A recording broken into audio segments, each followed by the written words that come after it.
Willow Creek was the kind of town that felt like time had slowed down decades ago. Nestled among endless fields of corn and soy, with a single main street lined with a diner, a hardware store, a grocery, and a church, life there was measured in gossip and glances. Everyone knew everyone, or at least thought they did. News spread faster than any local newspaper, carried on the lips of women sipping coffee at Mrs. Jenkins' cafe or men leaning against the counter at the hardware store. A new baby, a broken marriage, a new car in someone's driveway. All of it traveled across town in hours, embroidered with details that grew more dramatic each time the story was told. That was why, when the rumor began that a new teacher had moved into town, Willow Creek buzzed with excitement. It wasn't the first time the high school had gotten a new teacher, but this one was different. His name was Michael Harris, 38 years old, divorced, and from Chicago. The words "from Chicago" were enough to set imaginations racing. In the minds of Willow Creek residents, Chicago might as well have been Paris or New York, a place of sophistication, danger, and stories untold. At Mrs. Jenkins' cafe, where gossip was brewed as strong as the coffee, she leaned across the counter toward her favorite group of regulars and whispered, "He's tall, handsome in a quiet way. Doesn't look like he belongs here at all. Brought a suitcase and boxes of books. I saw him myself when he stepped off the bus." "Divorced, you say?" asked one of the women, eyes lighting up with curiosity. "That's what I heard. Came here for a fresh start." "They always do," Mrs. Jenkins said, her voice thick with satisfaction, as if she had served the juiciest slice of pie. The story traveled down Main Street, into the pews of the church, across the football field, until even Sarah Miller heard it. Sarah was 40, a widow of 3 years, and owner of Miller's General Store, the small grocery shop on the corner near the post office. She was practical, resilient, and tired. Her husband had died of a heart attack one bleak winter evening, leaving her to raise their daughter, Emily, alone. Since then, Sarah's life had been a cycle of working the store, paying bills, and making sure Emily stayed on the path she had promised her late husband she would protect. When Sarah heard about the new teacher, she shrugged. Teachers came and went. What mattered was whether they cared enough to help her daughter. Still, she noticed the gleam in Emily's eyes when the girl heard about Mr. Harris. Emily Miller was 17, on the cusp of graduation, with dreams bigger than Willow Creek, but feet still firmly planted there. She was bookish, with long brown hair she rarely styled, and eyes that seemed to hold questions she was afraid to ask. She excelled in school, especially in English. She loved poetry, Walt Whitman, Emily Dickinson, Langston Hughes, and often scribbled verses of her own in a worn leather journal. When she heard that the new teacher was taking over her senior English class, her curiosity bloomed. On the first day of class, the room was electric with whispers. Students craned their necks, waiting to see what a Chicago teacher looked like. When Michael Harris finally walked in, silence spread across the rows. He was tall, broad-shouldered, with a presence that was neither flashy nor timid. His hair was cropped short, flecked with the beginnings of gray. His eyes were calm but searching, the kind of eyes that had seen storms and chosen not to speak of them.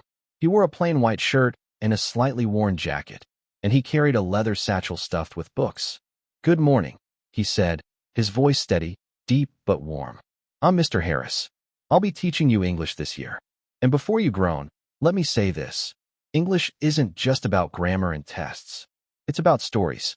And stories, if you let them, will change your life." The students glanced at one another, skeptical, but when he began reading aloud from Of Mice and Men, something shifted. His voice carried the rhythm of the words, not as if he were lecturing, but as if he were living them. He paused at the aching lines, letting silence speak. He asked questions that made even the quiet students sit up straighter. When he spoke about loneliness in Steinbeck's world, it was as if he was speaking of something he knew firsthand. Emily, sitting in the third row, felt her heart quicken.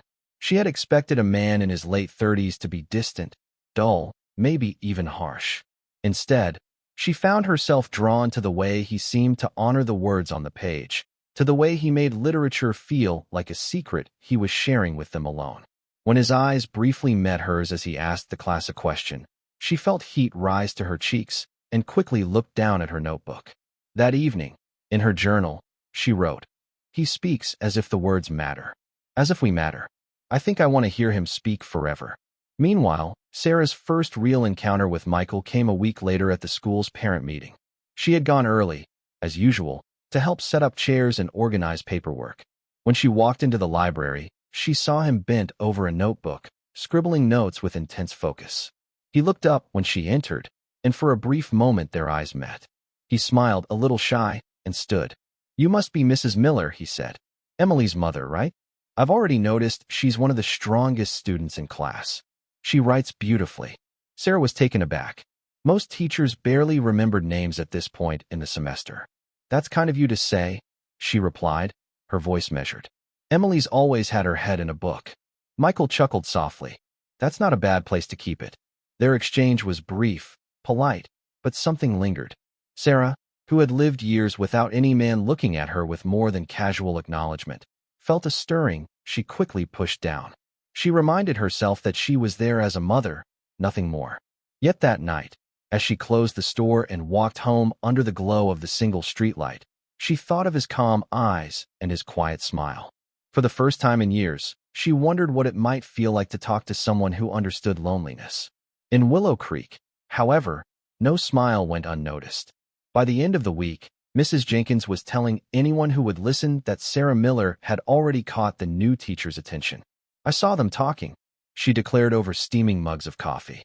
"Don't tell me it didn't look like more than school business."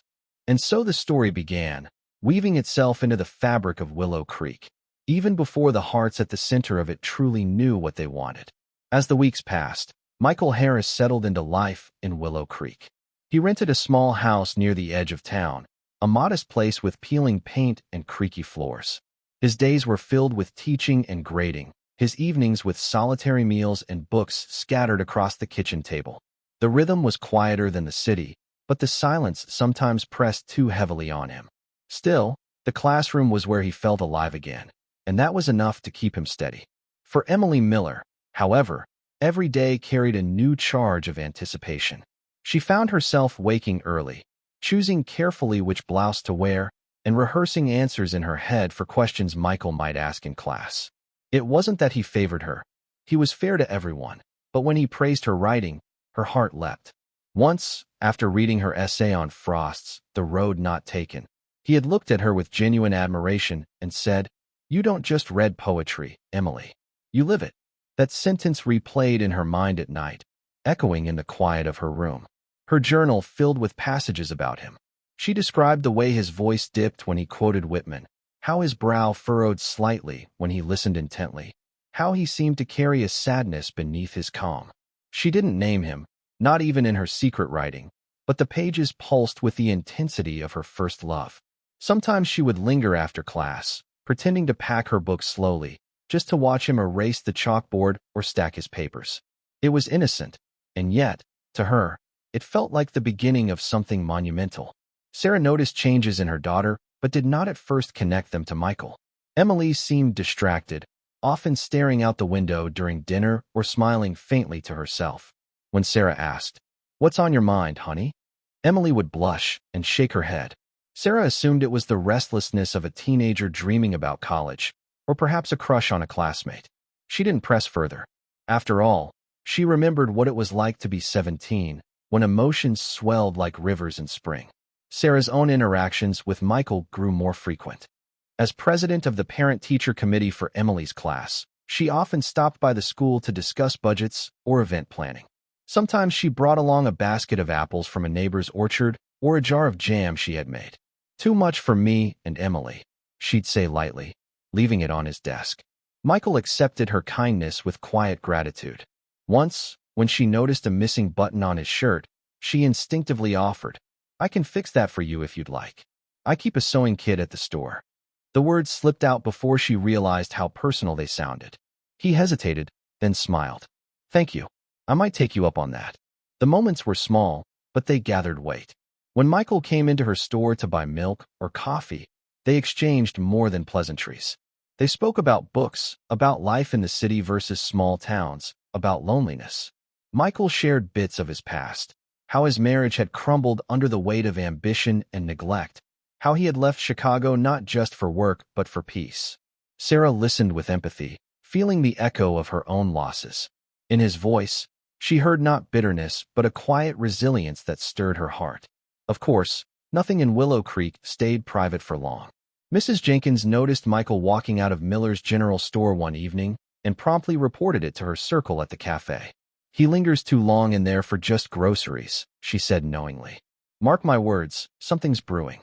The story spread, embroidered with details until it was practically a love affair in the town's collective imagination. Some shook their heads disapprovingly. A teacher and a parent, that's not proper. While others whispered, well, they'd make a fine couple. The speculation swirled, feeding itself. Emily first heard the whispers one afternoon as she left the library. Two classmates giggled behind her, their voices low but clear enough. "Did you hear about your mom and Mr. Harris? They say he spends a lot of time at your store." Emily froze. The word struck like a slap. She forced a laugh, insisting, "That's ridiculous. He's my teacher, that's all." But a seed of unease lodged in her chest. That evening, she replayed recent memories, the way her mother mentioned Mr. Harris at dinner, the way her eyes brightened when she spoke of him. Emily felt her stomach twist. It couldn't be true. It mustn't be. Still, doubt shadowed her. She began to notice things she had ignored before. Her mother humming while arranging her hair, wearing a touch of lipstick she hadn't used in years, lingering smiles when Michael's name came up. Each detail fed the growing suspicion that her private world, the world where Michael was hers alone, even if only in secret, was being invaded by her own mother. Meanwhile, Michael remained unaware of the storm forming. To him, Sarah's kindness was a comfort in an unfamiliar town, and Emily's attentiveness in class was nothing more than a teacher's reward. He did not see the silent battles playing out between mother and daughter, each carrying feelings they dared not confess. The turning point came on a gray November afternoon. Michael's old car broke down just outside town, leaving him stranded.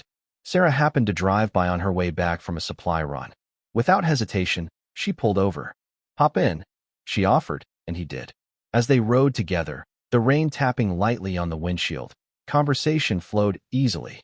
Michael thanked her, joking that he would have had to camp by the roadside otherwise. Sarah laughed, a sound she had almost forgotten how to make. Emily, riding her bike home from school, spotted her mother's truck pulling up in front of their house with Michael stepping out. She froze at the corner, watching as her mother and teacher stood together under the drizzle, sharing a laugh before parting ways. It was harmless enough, but to Emily it felt like betrayal. Her throat tightened, her hands gripped the handlebars until her knuckles turned white. She didn't cry then, but later, alone in her room, she pressed her face into her pillow and wept. Her journal entry that night was scrawled and jagged. "If she takes him from me, I'll never forgive her." In the weeks that followed, Emily's moods grew darker. She still excelled in class, but her eyes no longer shone with joy. She watched Michael carefully, searching for signs of favoritism toward her mother. Every smile, every casual remark seemed charged with meaning. At home, she answered Sarah curtly, retreating into silence. Sarah, puzzled, tried to reach out, but Emily pushed her away. And so, three hearts in Willow Creek beat with unspoken truths, a teacher longing for peace, a mother rediscovering hope, and a daughter guarding the fragile intensity of her first love. None of them realized yet that their secrets were already entangled, and that soon, under the weight of gossip and storm, the fragile threads would begin to snap. December brought early darkness to Willow Creek. By late afternoon, the streets emptied, and the town sank into the hush of winter. Snow dusted the roofs and fields, while the river slowed under a crust of ice. For Michael, the quiet was both balm and burden. His classes continued, his students preparing nervously for midterms, but his own nights grew lonelier. More often than not, he found himself at Sarah's store, picking up a few items he could have done without, just for the excuse to linger in the warmth of conversation. Sarah welcomed the company. She was careful to keep their exchanges casual and public, but in the stillness of the store after closing hours, when Michael sometimes stayed behind to help stack boxes or sweep, the air between them grew heavier. She admired his patience, his humility, and the way he listened, really listened, when she spoke. It had been years since anyone had cared about her thoughts, her worries, her dreams. She began to wonder, tentatively, if life might still hold a chance for her beyond widowhood. But while Sarah's heart stirred, Emily's darkened. The whispers at school persisted. Her classmates smirked when Mr. Harris called on her, muttering, "Teacher's favorite." Or worse, "future stepdad." Emily pretended not to hear, but inside she seethed. At home, she avoided her mother's gaze, convinced that every smile Sarah gave Michael was stolen from her. The secrecy of her feelings twisted into jealousy. A sharp thorn lodged in her chest. The crisis came on a stormy night just before Christmas. The wind howled through Willow Creek, rattling windows and bending the bare trees. Snow turned to sleet, then back again, and the power lines shuddered under the weight of ice. By evening, the town was plunged into darkness. Emily retreated to her room with a candle, scribbling furiously in her journal. "She thinks she deserves him," she wrote. "But she doesn't understand him like I do. She doesn't see the sadness in his eyes. She doesn't know the way he quotes poetry like it's prayer." Down the road, in his small, drafty house, Michael lay shivering. The fever had crept up on him over the past day, but now it roared. His forehead burned, his body drenched in sweat. Alone, weak, he stumbled to the phone, then remembered the storm had knocked out service. In his delirium, only one thought pierced the fog: Sarah. She was near, dependable, kind. He pulled on a coat and, with trembling steps, made his way through the sleet toward her store. Sarah was locking the front door when she heard the knocking. She turned and gasped. Michael stood hunched, his face pale, his lips trembling. "Sarah," he rasped, "I need help." Without hesitation, she guided him inside, easing him onto a chair. His skin was hot to the touch, his breath shallow. Alarmed, she ran for blankets, then lit the stove, heating water and mixing herbs her grandmother once swore by. She pressed a cloth to his forehead, whispering, "It's all right. You're safe here." Hours passed. Michael drifted in and out of consciousness, sometimes murmuring half-formed sentences, sometimes clutching her hand as if afraid she might vanish. Sarah sat by his side, wiping his brow, feeding him sips of water. Her worry deepened into something tender, something she could no longer deny. In the dim light, with the storm raging outside, she realized how much she needed him too, not just as a friend, but as a companion, a man who understood her loneliness because he carried his own. In his fevered state, Michael once whispered, "Don't leave me." The words pierced her heart. She squeezed his hand and whispered back, "I won't." Upstairs, Emily tossed in bed, unable to sleep. The storm kept her restless, but what finally drove her to rise was the faint glow from the store below. Curious, she crept to the landing, peering through the crack in the door. What she saw froze her in place. Her mother sat close to Michael, her hand on his, their faces lit softly by candlelight. The scene looked intimate, achingly so, as if they belonged to each other. Emily's chest constricted, rage and sorrow colliding inside her. Without a sound, she slipped back into her room, but her tears came hot and unrelenting. By morning, the storm had passed, leaving branches broken and streets slick with ice. Michael's fever broke as well, though he was weak. Sarah insisted he stay until he regained his strength. She brewed tea, coaxed him to eat, fussed over his comfort. In the kitchen, Emily sat stiffly, silent, her eyes fixed on her plate. The air between mother and daughter vibrated with unspoken accusations. That afternoon, when Michael finally returned to his house, Sarah walked him to the door, offering him a jar of broth. "Take care of yourself," she said, her voice soft. He met her gaze, gratitude shining in his tired eyes. "I don't know what I would have done without you." The moment lingered, fragile, until Emily's footsteps on the porch cut it short. Sarah stepped back quickly, her cheeks flushed, but Emily had seen enough. Her suspicion was no longer suspicion, it was certainty. The days that followed grew tense. Emily withdrew further, her smiles gone, her words clipped. In class, she no longer looked at Michael with admiration but with cold detachment. When he praised her work, she responded with indifference.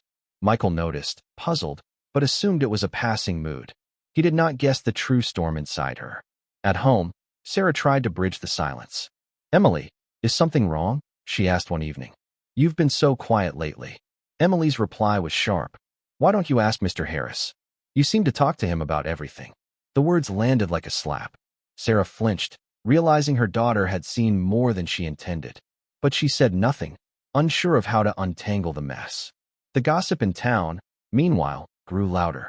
Mrs. Jenkins claimed she had seen Michael leaving the store late at night. Someone else said Sarah looked 10 years younger these days, humming as she stocked shelves. At church, Sarah felt eyes on her, whispers trailing behind. She held her head high, but inside, shame gnawed. She had done nothing wrong, yet she feared the town's judgment all the same. The tension reached a breaking point during the school's winter assembly. The gymnasium buzzed with chatter as students, parents, and teachers gathered. Emily sat stiffly with her classmates, her gaze darting between her mother in the audience and Michael on the stage. When he spoke warmly about the importance of literature, the crowd applauded. But Emily heard only betrayal in his voice. When her name was announced for an award she had once earned effortlessly, she stayed seated, refusing to rise. Gasps rippled through the room. Michael's eyes found hers, questioning, but she stared back with open defiance. Afterward, Sarah tried to speak with her. "Emily, what was that about? You embarrassed yourself." Emily's voice cracked with fury. "No, you embarrassed me. You and him. Do you think I don't see it? Do you think I don't know?" Sarah's breath caught. "Emily, it's not what you think. Don't lie to me." Emily shouted, tears streaming down her cheeks. "He was supposed to be mine." The words echoed in the hallway, raw and jagged, before Emily fled. Sarah stood rooted, her heart splintering. For the first time, she understood the depth of her daughter's pain. It wasn't just rebellion or gossip that drove her. It was love, fierce and forbidden. And now, mother and daughter stood on opposite sides of a chasm neither knew how to cross. The days after the winter assembly were heavy with silence. Emily barely spoke to her mother, offering only curt replies at meals before shutting herself away in her room. Sarah, torn between guilt and confusion, longed to reach out, but found the words trapped in her throat. Every time she knocked on Emily's door, she was met with cold refusal. The warmth that once defined their home had drained away, leaving only brittle air and a constant edge of tension. Michael felt the change too. Emily's hostility in class was unmistakable now. She no longer participated, no longer looked him in the eye. Once, when he asked her to read aloud, she simply shook her head and muttered, "I didn't prepare." The class fell silent, stunned by the defiance from their star student. Michael let it pass, but the unease followed him.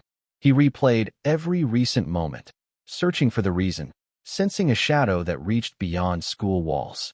Meanwhile, gossip in Willow Creek reached a fever pitch. The stormy night, when Michael had sought shelter at Sarah's store, had not gone unnoticed. A neighbor claimed she had seen his silhouette leaving in the early morning light, his shoulders slumped, Sarah's figure in the doorway. By the time the story wound its way through the town, it had grown into something far more salacious. Nights spent together, whispered promises, a secret romance hidden in plain sight. Whether true or not mattered little. In a town like Willow Creek, perception became truth. Sarah felt the sting everywhere she went. Customers who once lingered now kept their visits brief. At church, conversations hushed when she walked past. Even old friends avoided her eyes. She tried to hold her head high, but the weight of judgment pressed heavily.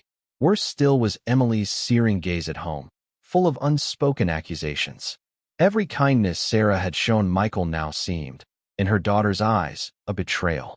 Michael bore the whispers in his own way. Teachers in the lounge grew cautious, conversations shifting when he entered. The principal, sympathetic but bound by duty, called him into the office. "You understand the situation, Michael," he said gently. "Rumors like this, they damage reputations.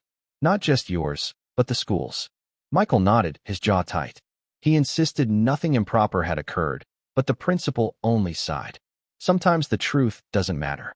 Perception does.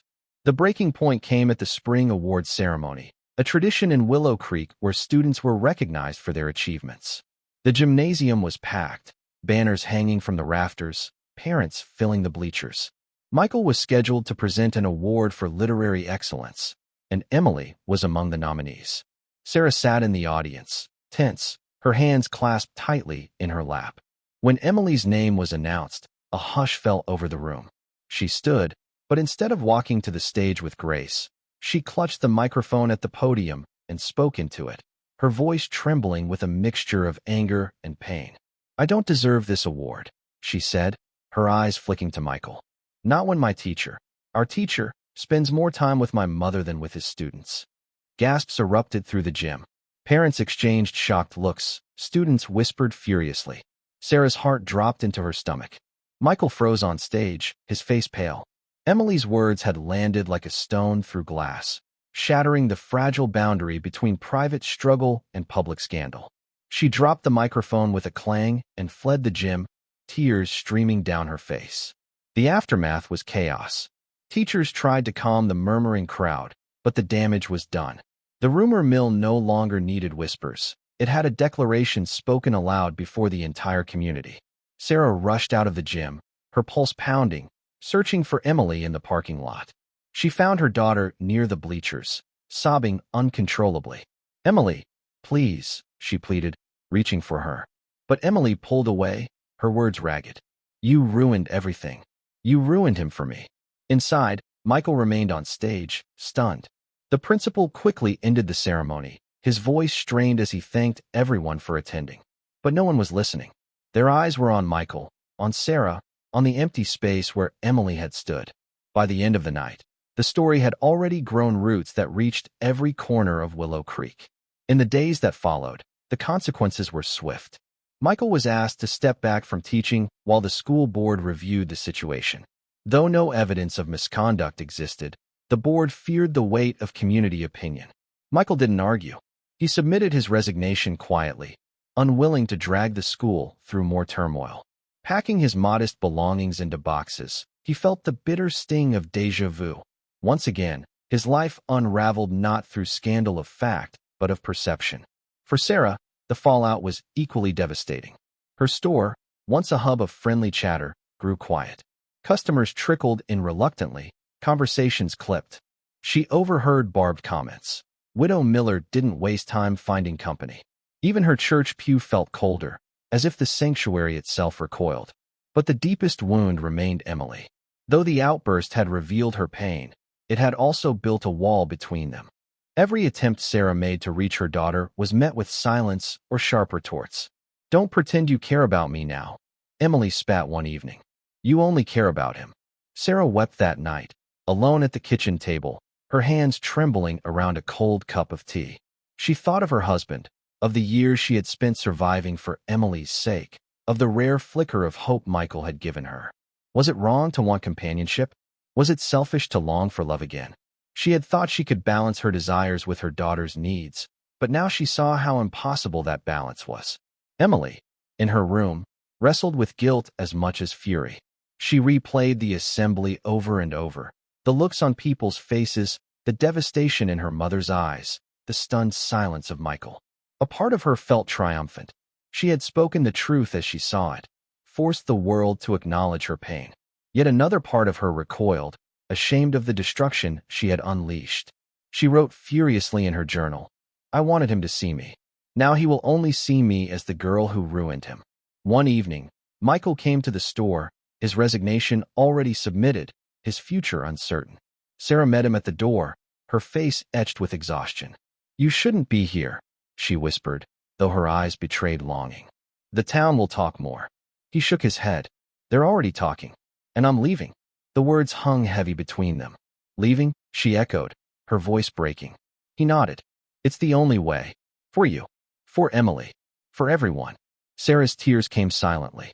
She wanted to beg him to stay, to fight against the tide of gossip, but deep down she knew he was right. Their connection, fragile as it was, had already been poisoned. To stay would only prolong the suffering. They stood in silence for a long moment before Michael touched her hand gently.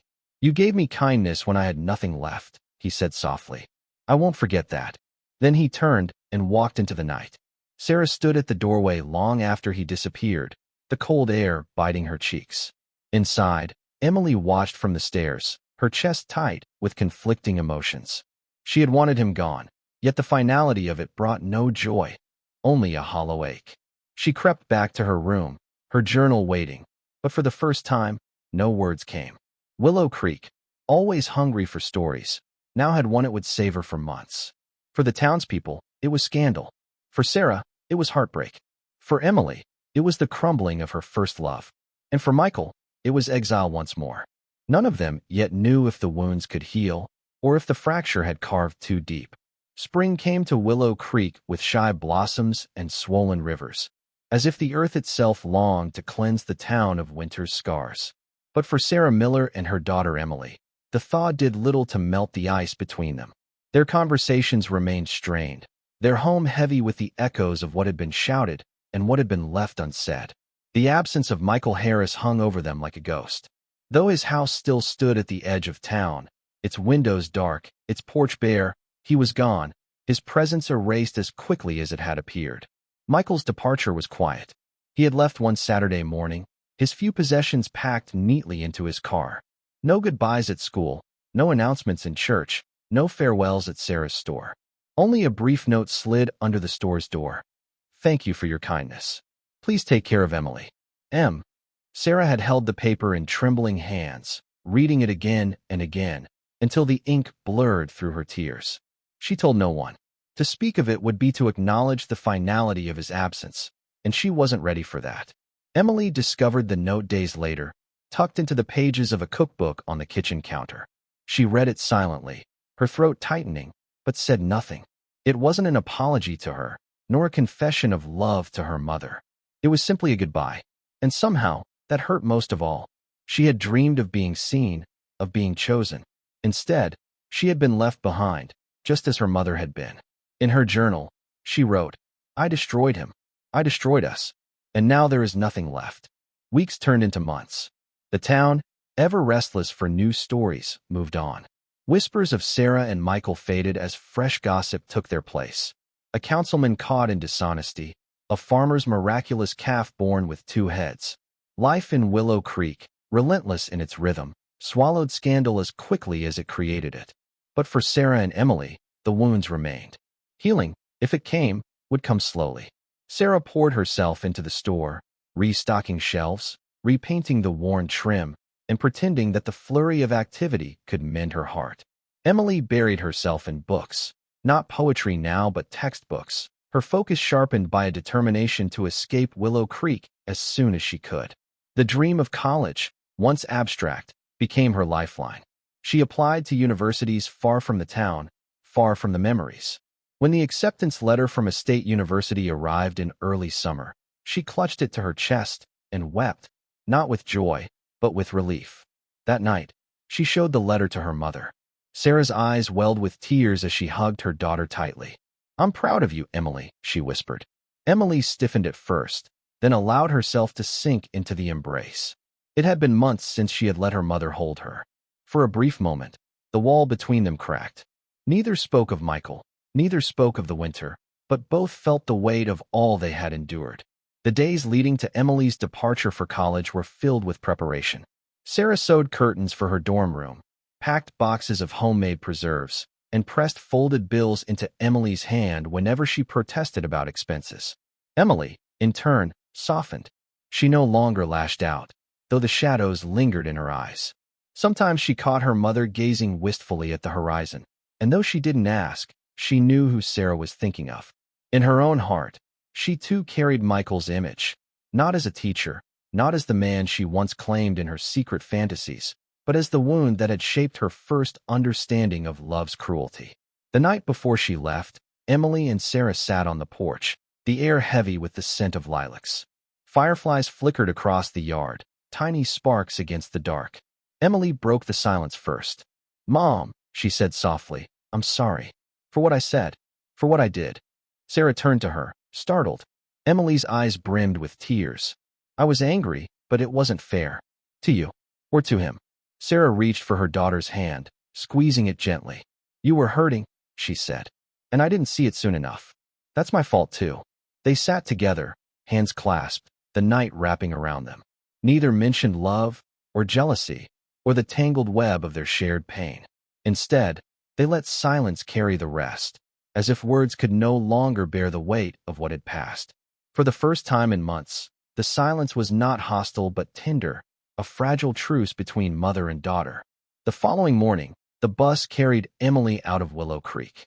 Sarah stood at the station, watching until the vehicle disappeared beyond the hills. She waved long after Emily could no longer see her. Then, with a deep breath, she turned back toward town. The store awaited her, the rhythm of daily life, the quiet resilience she had always known. She no longer expected miracles, no longer waited for letters or returns. Some loves, she realized, were meant only to pass through, leaving echoes rather than permanence. For Emily, college brought new landscapes, new faces, new freedoms. She worked hard, determined to prove herself. But sometimes, in the stillness of her dorm room, she would remember Michael's voice reading poetry, or the way her mother's eyes had glowed when speaking of him. The pain had dulled, but it had not vanished. It lived in her as a reminder. Love was not always gentle, not always fair. Yet it had shaped her, taught her resilience, given her the strength to begin again. Years later, when Emily returned to Willow Creek for holidays, she found her mother stronger, her smile steadier. The scandal had long since been forgotten by the town, buried under layers of newer gossip. Michael Harris remained only a name in old yearbooks, a story that lingered faintly in memory, but not in conversation. Sometimes, when Emily walked past his old house, she felt a pang of what might have been. But she did not linger. She had learned, painfully, that some doors were not meant to open. On a quiet evening, sitting with her mother on the porch once more, Emily asked, "Do you ever think of him?" Sarah's eyes softened, her gaze drifting to the horizon. "Sometimes," she admitted, "but not with regret. He reminded me that I was still alive, that I could still feel." She smiled faintly, turning back to her daughter. "And you, Emily, you remind me every day that love comes in many forms. Some last, some don't, but all of them teach us something." Emily nodded, her chest tight but lighter than before. She leaned her head against her mother's shoulder, the scent of lilacs still in the air. For the first time, she felt not just the ache of loss but the quiet strength of survival. What remained between them was not bitterness, but love, tested, scarred, but enduring. In the end, the story of Willow Creek was not about scandal or whispers, nor even about a man who came and left. It was about a mother and daughter, bound by blood and fractured by desire, who found their way back to each other. The storm had passed, but its lessons lingered, that hearts break, that rumors wound, that love, whether fleeting or lasting, always leaves a mark. And sometimes, the mark itself is what carries us forward.